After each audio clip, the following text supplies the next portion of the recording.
Assalamualaikum warahmatullahi wabarakatuh. Kali ini admin Islam Muslimku ingin share video tentang kisah Rasulullah Shallallahu Alaihi Wasallam tak hadiri undangan tetangga demi jaga perasaan sang istri. Silakan ditonton video ini sampai habis. Kisah Rasulullah Shallallahu Alaihi Wasallam tak hadiri undangan tetangga demi jaga perasaan sang istri. Rasulullah Shallallahu Alaihi Wasallam pernah menolak mendatangi undangan dari tetangganya karena menjaga perasaan istrinya, Sayyidah Aisyah radhiyallahu anha. Seperti apa kisah manis yang ditunjukkan Rasulullah Shallallahu Alaihi Wasallam untuk memuliakan istri? Dalam menjalani pernikahan, Rasulullah Shallallahu Alaihi Wasallam selalu menjaga dan menghargai perasaan istrinya. Beliau akan selalu melakukan hal yang bijak untuk membuat istrinya bahagia saat mendampinginya dalam berumah tangga. Dikisahkan dalam buku 115 kisah menakjubkan dalam kehidupan Rasulullah Shallallahu Alaihi Wasallam oleh Fuad Abdurrahman, setelah pernikahan Rasulullah Shallallahu Alaihi Wasallam dan Aisyah radhiyallahu anha, keduanya pindah ke rumah baru. Kediaman Rasulullah Shallallahu Alaihi Wasallam dan Aisyah radhiyallahu anha berada di samping Masjid Nabawi. Bukan rumah yang mewah dan megah, bangunan itu berdiri dengan fondasi dan dinding berbahan tanah liat serta beratap anyaman pelepah kurma. Sederhana. Suatu hari Rasulullah Shallallahu Alaihi Wasallam sedang bersama Aisyah radhiyallahu anha di rumahnya.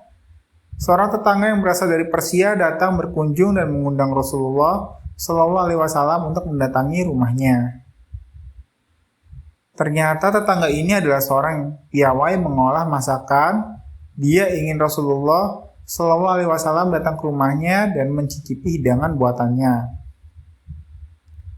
Rasulullah Shallallahu Alaihi Wasallam yang saat itu sedang bersama Aisyah radhiyallahu anha lantas bertanya, "Saudaraku, apakah Aisyah istriku juga diundang?" "Tidak, wahai Rasulullah," jawab orang Persia itu.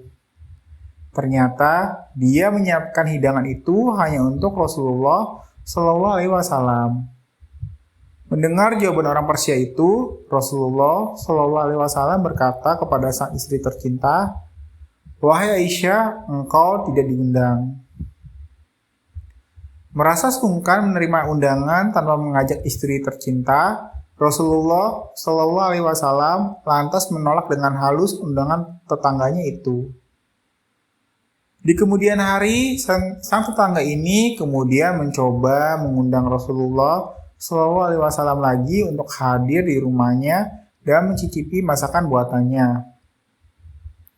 Rasulullah Shallallahu Alaihi Wasallam yang tidak biasa menolak undangan bertanya kepada orang Persia itu dengan ramah dan santun, "Wahai saudaraku, apakah Aisyah istriku juga diundang?"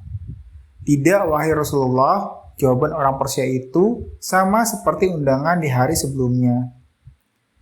Lagi-lagi Rasulullah Shallallahu Alaihi Wasallam menolak undangan tersebut dengan santun. Beliau enggan memenuhi undangan dan meninggalkan istrinya seorang diri di rumah. Tak kapok, orang Persia tetangga Rasulullah Shallallahu Alaihi Wasallam ini kembali mengundang Rasulullah Shallallahu Alaihi Wasallam untuk datang ke rumahnya. Dia sangat ingin rumahnya dikunjungi Rasulullah Shallallahu Alaihi Wasallam, sekaligus menjadi kehormatan baginya karena bisa menjamu Rasulullah Shallallahu Alaihi Wasallam dengan masakan buatannya. Dan untuk ketiga kalinya pula Rasulullah Shallallahu Alaihi Wasallam bertanya kepada orang Persia itu dengan ramah dan santun, "Apakah Aisyah istriku juga diundang?" "Iya, wahai Rasulullah," sahut tetangga Persia itu. Ia merasa bersalah dan menyesali kebodohannya karena pada undangan sebelumnya tidak memperbolehkan Aisyah radhiyallahu anha ikut. Mendengar jawaban si tetangga Persia itu, Rasulullah Shallallahu Alaihi Wasallam langsung mengiyakan dan menyatakan akan segera mengunjungi rumah tetangganya. Beberapa saat kemudian, Rasulullah dan istrinya Aisyah radhiyallahu anha berjalan menuju rumah orang Persia itu untuk memenuhi undangannya. Silakan tulis di kolom komentar pelajaran apa yang kamu dapatkan dari video kali ini. Sekian, wallahu a'lam bishawab.